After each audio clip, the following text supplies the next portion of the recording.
Welcome everyone to this session of VARC Acer by InsideIIM. Today we are going to discuss an important topic from the CAT perspective, which is para summary. Para summary not only constitutes your VA section, but also in the recent years we have seen in RC such questions have been asked, which make para summary a very important topic for CAT preparation. So let's get started. Introducing myself, I'm your host for today. My name is Ishbani and I'm currently a second year MBA student at FMS Delhi. I scored 99.85 percentile in VARC section. So, guys, let's get started.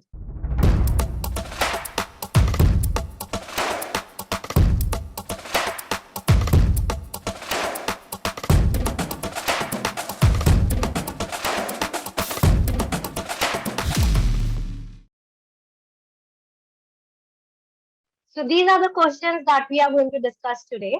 These are the questions that have been taken from previous year CAT and XAT examination. So, before starting with these questions, I would like to discuss a trick with you all, which will be very helpful for solving para summary questions. So, while solving para summary questions, getting to the right answer is not the key, but eliminating the wrong options is what we will look for. And we'll see how it will be helpful for you to crack these kind of questions. So let's get started. The first question on the screen says, let's read it together. Geologists have been investigating a potential cycle in geological events for a long time. Back in the 1920s and 30s, scientists of the era had suggested that the geological record had a 30 million year cycle, while in the 90s and 80s, while the 1980s and 90s, researchers used the best dated geological events at the time to give them a range of the length between pulse of 26.2 to 30.6 million years. Now, everything seems to be in order of 27.5 million years in, is right about where we'd expect. A study later last year suggested that this 27 million year mark is when mass extinctions happen. So we have read the para summary and two things come out from this. So while after reading the paragraph which is presented to you, the next step should be to form a brief summary of this in your mind. So what our author tried to say in this paragraph, that in geological events, it has been presented as an evidence first in 1920s and 30s that a geological cycle is of the order of 30 million years. And then in 1980s and 1990s, again researchers proved something similar to that the range of the pulses is 26.2 to 30.6 million years ago. And then a recent study has also proved that mass extinction is also of the order of 27.5 million years. So 3 points have been discussed in this paragraph. Now we'll see among these 5 options which closely relates to the paragraph which we have just discussed. Which of the following statement can be best concluded from the paragraph? So as I've already told you, we'll start with the elimination method. What is not being talked about before reaching to the point what is being talked about? So the first point says, not all species go extinct once every 27.5 million years ago. Mass extinctions and geological pearls are correlated. Geological disasters happen sporadically. Pulse between geological events is constant. All species go extinct once every 27.5 million years ago. So these are the 5 sentences. Let's see what is not being talked about in the paragraph.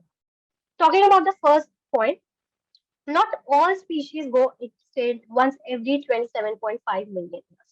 Not talking about the extinction of the species, it has been talked in the last one. That is, a study last year suggested that this 27.5 million mark is when mass extinctions happen too. So it just said that mass extinctions also happen in the range of the years 27.5 million years. But has it been talked about that not that species, all species go extinct once every 27.5 million years ago? No, nothing of such sort can be inferred from the paragraph. Hence, this option is not correct. Going to the second point. Mass extinctions and geological pulses are correlated. Well, nothing have been talked about of their correlation, uh, but can this be an answer? We'll see later. Let's go to the next point. Geological disasters happen sporadically. So it has been talked that mass extinctions happen every 27.5 million years ago, and so the and also the geological cycle happens in the range of 26.2 to 30.6 million years ago. Only these two things have been talked about. But can it be generalized that all geological disasters happen sporadically? Can these things be inferred as geological disasters? No, this is not what is talked about in the paragraph discussed above. So we'll eliminate this point as well. Let's come to the next point. Pulse between geological events is constant. So we have talked about only two events. That is extinction, mass extinction, and also the pulse between, and also designated geological events at the time to give them a range of the length between pulse of 26.2 to 30.6 million years ago.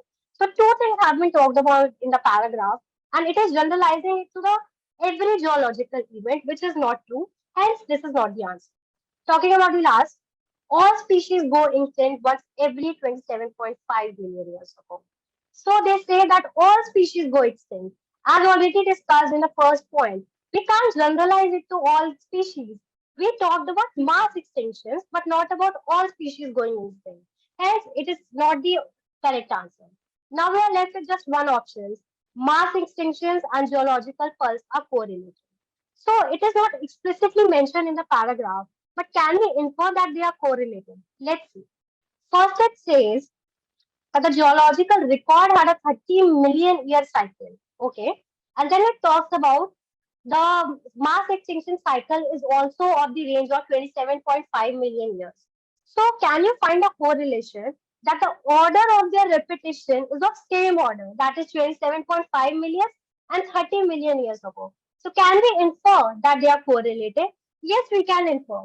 Though it is not explicitly mentioned in the paragraph, but as we have eliminated the other options, it makes sense. They are related because the order of their repetition is somewhat equal, is somewhat similar. Hence, they are correlated. And this makes option number 2 the right answer of our paragraph. So you can see how the method of elimination helps us. We don't have to get to the right answer instantly, but we have to eliminate what has not been talked about in the paragraph. So how to discuss para summary? First, go through the paragraph, then form a brief summary in your mind, and then eliminate what has not been talked about in the passage. Let's get to the next question. Laboring is simply what we do to survive. We labor to eat, to keep our bodies healthy, to keep roof over our heads, and to keep life reproducing. All animals labor with or without coaxing. There's nothing special about labor, save for the fact that without it, we would die. Work, on the other hand, gives collective meaning to what we do. When we work to produce something, we both put something into and leave something lasting in the world. A table, a house, a book, a car, a rug, a high precision piece of engineering with which we can order the days into time or keep a body breathing. So this was the question. Now we find definition of laboring and definition of work, and we see a contrast. What is different between laboring and what is different between work in this paragraph? So first the author says, what is laboring? Laboring, he says, is something that all animals do all the time. To live, to reproduce, to eat, we do labor constantly. So that is what labor is. Labor is something we do to survive. Labor is something that we do to not die. And then he gives a contrast. What is work? What is something, work on the other hand gives collective meaning to what we do. When we have something as an output, we call it work. Hence, the author has provided a contrast between the two. Now, what the question says, which of the following statement can be best concluded from the passage? Doing what is asked of a role is labor, while going beyond the role is work. Okay. Terrace gardening is labor, while producing a vaccine is work. To be healthy needs labor while making others healthy is work. Labor enables us to survive, while work makes survival meaningful. Unacknowledged work is labor, while acknowledgement makes it work. So we can see that options are very close, and if we see if they have been talked about in the passage, it becomes very difficult for us to guess which is the right answer. So we'll follow our trick, which is to eliminate the wrong options, something which is not being talked. So let's see the first option again. Doing what is asked for a role is labor, while going beyond the role is work. So has author talked about something that what is asked is labor and what is going beyond is work? Has it been asked? Just read through the paragraph once again and you will get the answer. You can pause this video and you can go through the paragraph once again And your answer will be no. This is not being talked about in the passage. It just says that labor is something we do all the time. But when we get collective meaning out of what we do, it becomes work. So the option one is not the correct answer. Terrace gardening is labor, while producing a vaccine is work. So terrace gardening. After terrace gardening, we get an output, which is a garden or plants which are growing or blooming. So it is labor, but it has never been said that terrace gardening is only a form of labor. It is not a form of work. We cannot distinguish it between labor and work because we get substantial output out of it. So it doesn't fit in the definition of labor easily, nor it has been talked about anywhere in the passage. Hence, this option is also incorrect. To be healthy needs labor while making other healthy is work. So it has been talked about that to keep ourselves, fine, we need labor. So let's see if producing vaccine is work. Work, on the other hand, gives collective meaning to what we do. When we work to produce something, we both put similar something into and leave something lasting in the world.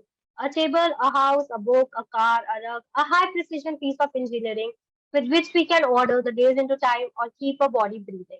So superficially, this option can make sense to me that okay, to be healthy needs labor while making others healthy is work. Sorry. So does this option fits? Let's see other options and then we'll decide.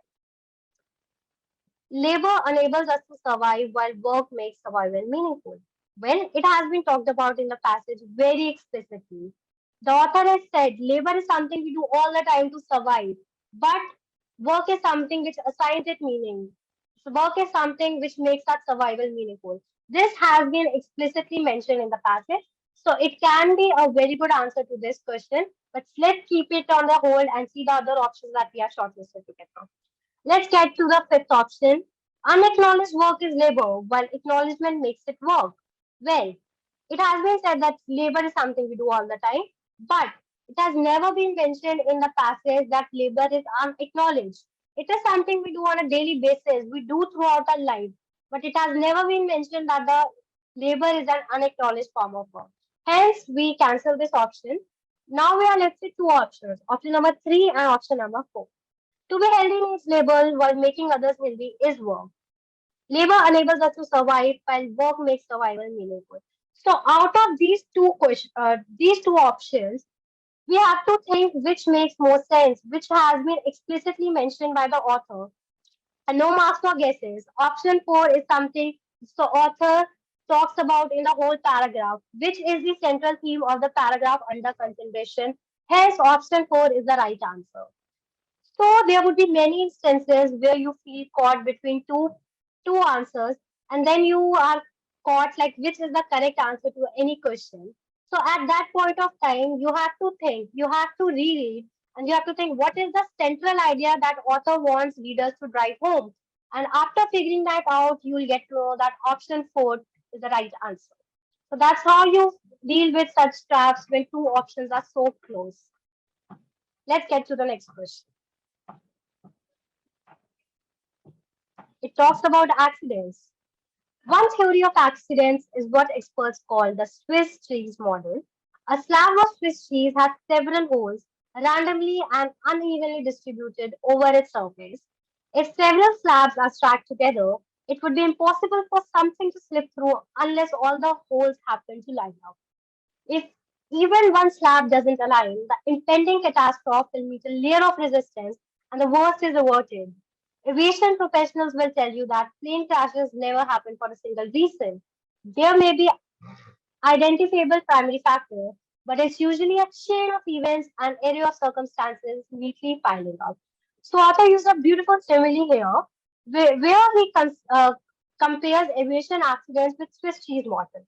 So what the Swiss cheese model says that the holes are lined up randomly, and if something has to slip through a Swiss cheese, all the holes has to line up in a line. They have to be piled up in such a way that a substance can slip through. Similarly, he says that any accident in aviation industry is not just through one wrongdoing. It is a chain of events which line up in a particular order. Else, if this wouldn't be the case, there would be a resistance from something right which could avert the worst from happening. So that's what the author is trying to say, and we have summarized the whole thing. in our mind. And now we'll go through the options quickly to see what has not been talked about in the passage. Which of the following statement can be best concluded from the passage? So, guys, you can see that answers could be like 2 or 3 options could be concluded from the passage, but we have to find what can be best concluded from the passage. So, as we have seen in the last question, we have to find the most apt option. There could be 2 or 3 points which could have find out the mention in the passage given by the author, but we have to find the best fit. We have to find something which is the central theme of the passage, which is being talked explicitly. That's how we solve this question too. Averting catastrophe is actually easier than it seems. Okay. A catastrophe can be averted if the preceding array of events meet resistance. Accidents cannot be averted since a chain of events have to be averted to avert accidents. Any historically relevant event is an accident because it involves a chain of preceding events. Any disaster is a culmination of many events happening in a particular event order. So let's see the first option. Averting catastrophe is actually easier than it seems. So we have seen that how accidents take place in aviation industry. It is when there are events in a particular chain, in a particular order.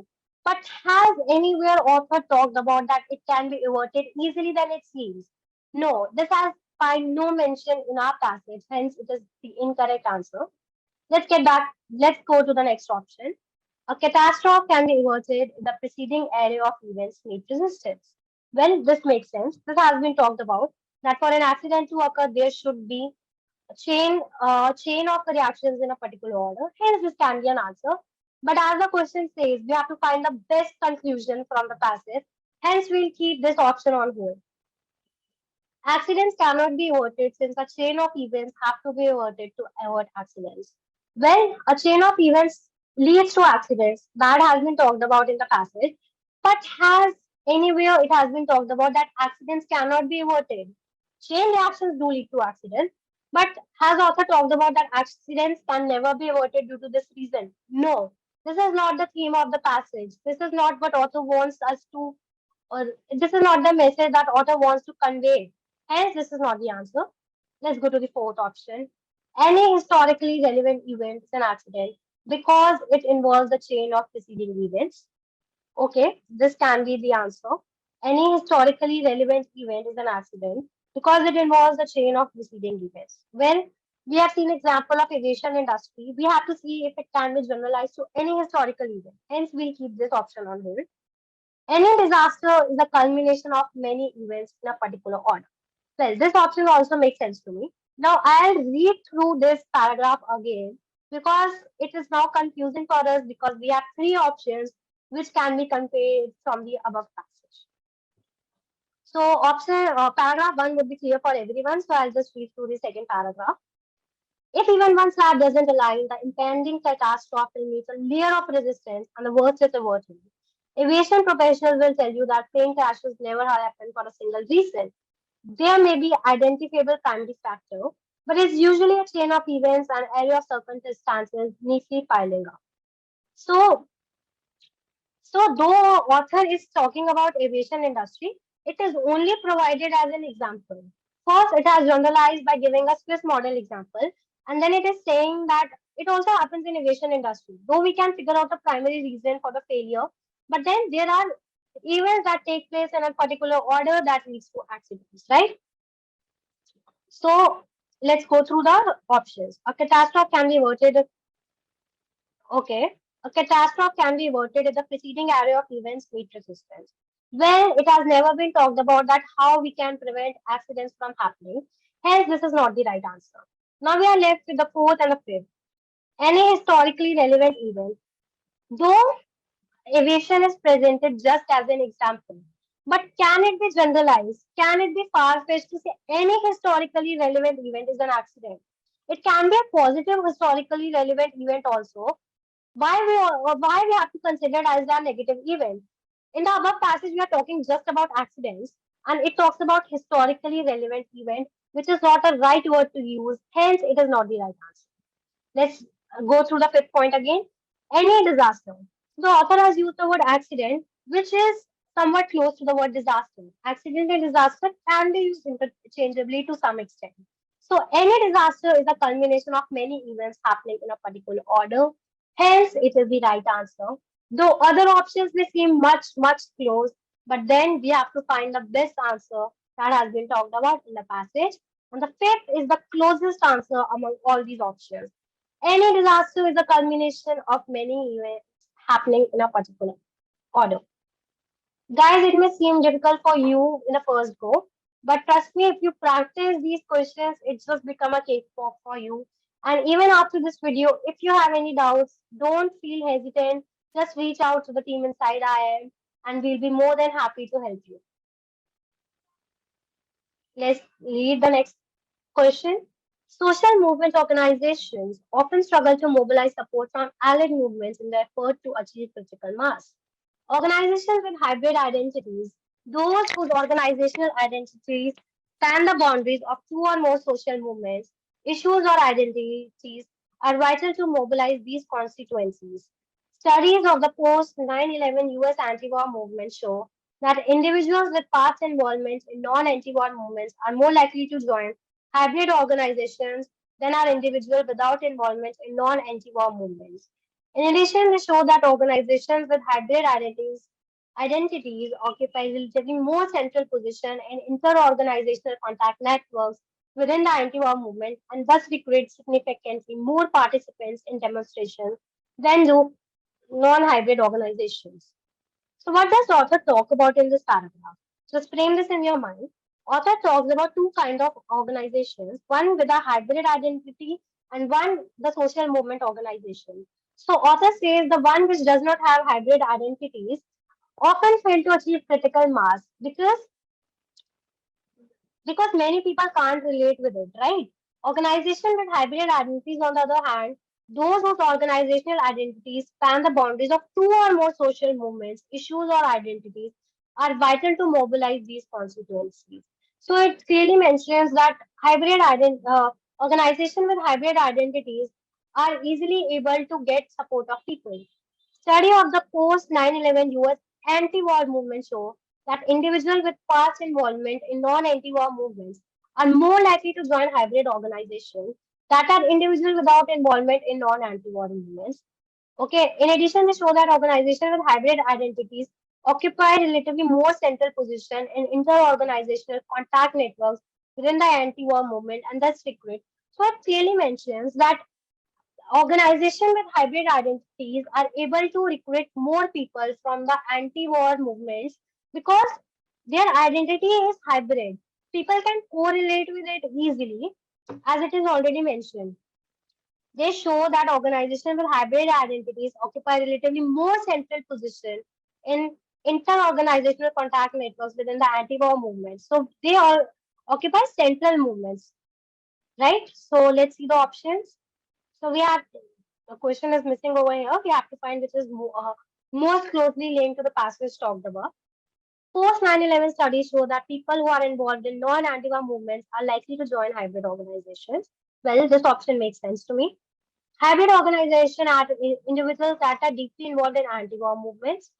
Movements that work towards social change often find it difficult to mobilize a critical mass of supporters. Organizations with hybrid identities are able to mobilize individuals with different points of view. Well, all options are very close and thus it makes it a difficult question. But we'll figure out which is the right answer among all these options. Let's read it once again so that it can make more sense. We have gone through the options. Let's read question once again. Social movements organizations often struggle to mobilize support from allied organizations in their efforts to achieve critical mass. So the organization which have one, persona are not able to gather support from allied movements. On the other hand, hybrid organizations, those whose organizational identities span the boundaries of two or more social movements. So their identity is of two or more social movements. Issues or identities are vital to mobilize these constituencies. Now, what does the study shows? That individuals with past involvement in non-anti-war movements are more likely to join hybrid organizations than are individuals without involvement in non-anti-war movements. In addition, they show that organizations with hybrid or identities occupy relatively more central positions. So this is something we have to look for, and this will provide us with a required answer to this question. Just go through the part which I have bold right now, and you will get your answer. Post 9 studies show that people who are involved in non-anti-war movements are likely to join hybrid organization. Well, the opposite has been talked about in the passage. Studies of the post 9/11 US anti-war movement show that individuals with past involvement. It is not said that individuals without past involvement, but individuals with past involvement in non-anti-war movements are more likely to join hybrid organization. So this option is wrong because this is exactly opposite of what has been talked about in the passage. Next, hybrid organizations attack individuals that are deeply involved in anti-war movement. So that are deeply involved in anti-war movement would be a far-fetched option because they are nothing said that are deeply involved. They just said the people who were involved in the past. But deeply involved is the wrong word to use, hence it wouldn't be our correct answer. Then, movements that work towards social change often find it difficult to mobilize a critical mass of support. So, movements with with that work towards social change. But what the passage says, social movement organizations, right? Social movement organization, but work towards social change and social movement organizations are two different things. Because even hybrid organizations work for social change, but it is the passage talks about their identities instead of the work they do. Hence, it wouldn't be the right answer, and we are left with the fourth option. Organizations with hybrid identities are able to mobilize individuals with different point of views.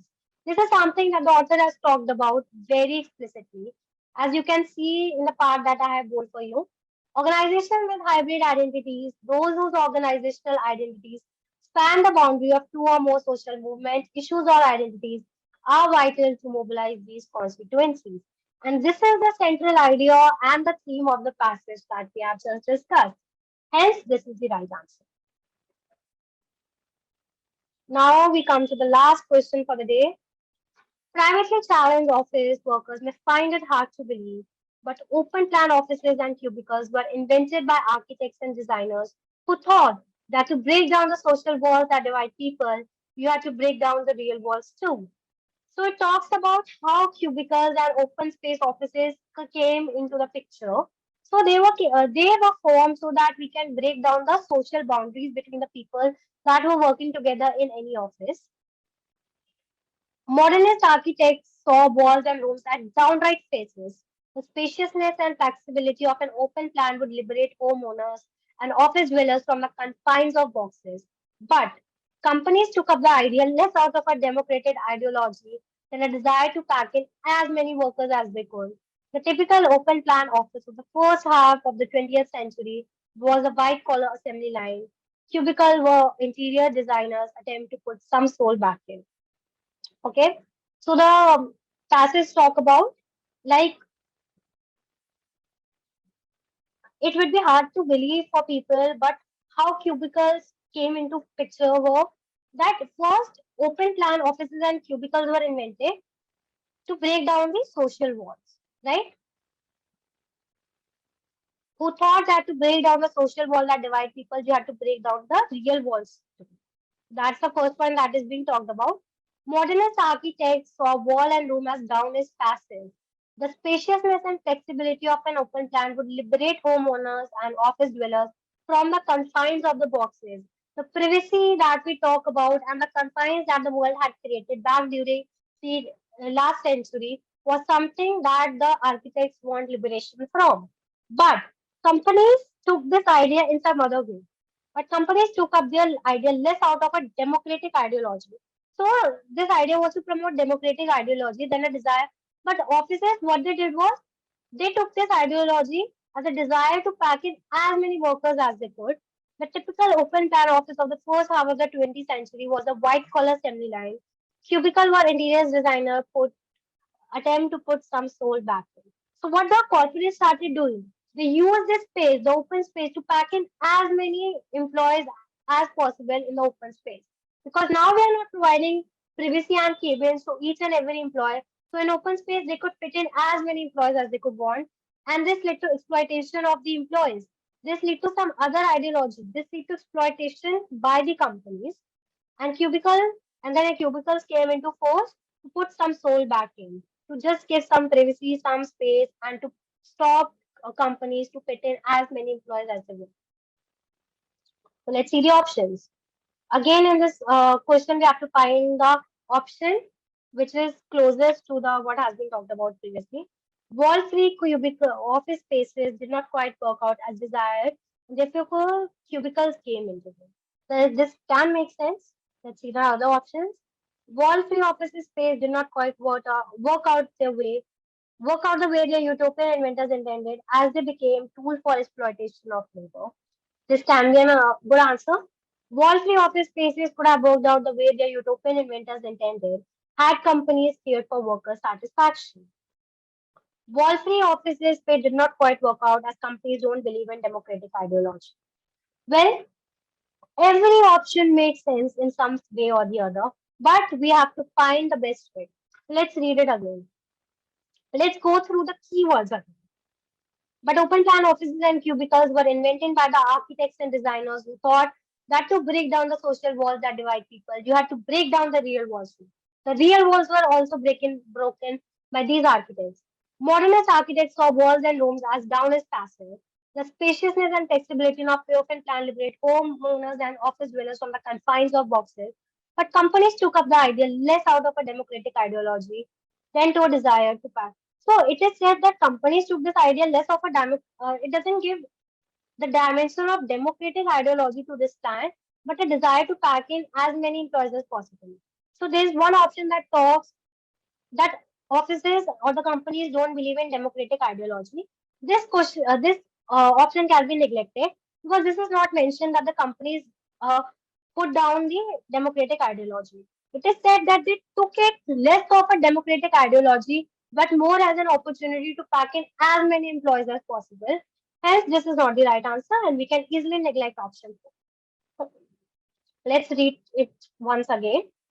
Then to pack in as many workers as they could. The typical open plan office of the first half of the 20th century was a white collar assembly line.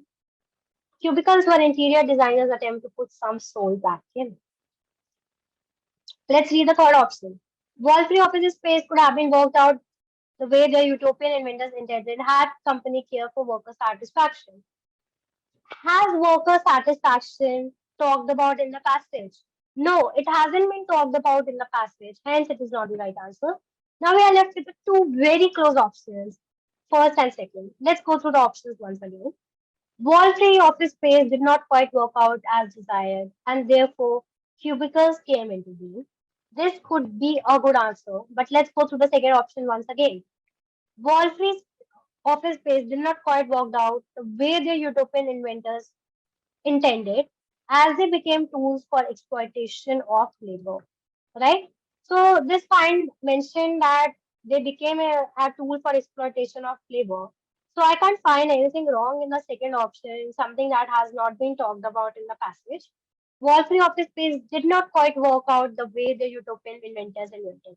And why it didn't work out? Because they became a tool for exploitation. As companies started incorporating as many employees as possible in a closed space. But talking about the first one, wall-free office spaces did not quite work out as desired, and cubicles came into being. So this is not a direct, cause and effect relationship that is being put across in the first paragraph. So what happened was wall-free offices didn't work out. Why? Because the company started exploiting their labor by fitting in as many employees as possible. So the cause and effect that the author tried to put in is not the same that is being mentioned in the first point. Hence, this is not the right answer. And we'll neglect this option as well, and therefore second option is the correct answer according to the passage we have just discussed. So these were the questions for today. So guys, para summaries, as I've already mentioned, is a very important topic from CAT perspective because it will help you in two ways, for your VA as well as for your RC preparation, and it helps you to understand the meaning of author in a very beautiful way that will help you throughout your VRC section. So don't neglect this. Don't neglect such kind of questions. They are very easy and they can help you fetch marks. All you need to do is bit practice and to put some focus while reading so that you can make a summary of it in your mind. Just remember two things. Make a brief summary of whatever has been talked about in your mind, and then look for the things that has not been talked about. Shortlist the options, read through the passage again, and you'll see you'll get the right answer. These questions are very interesting, trust me, once you know the way how to do them. So all the best, guys. In case of any queries, feel free to reach out to me or the team inside IIM. We are more than happy to help you with your CAT preparation. Good luck with your prep.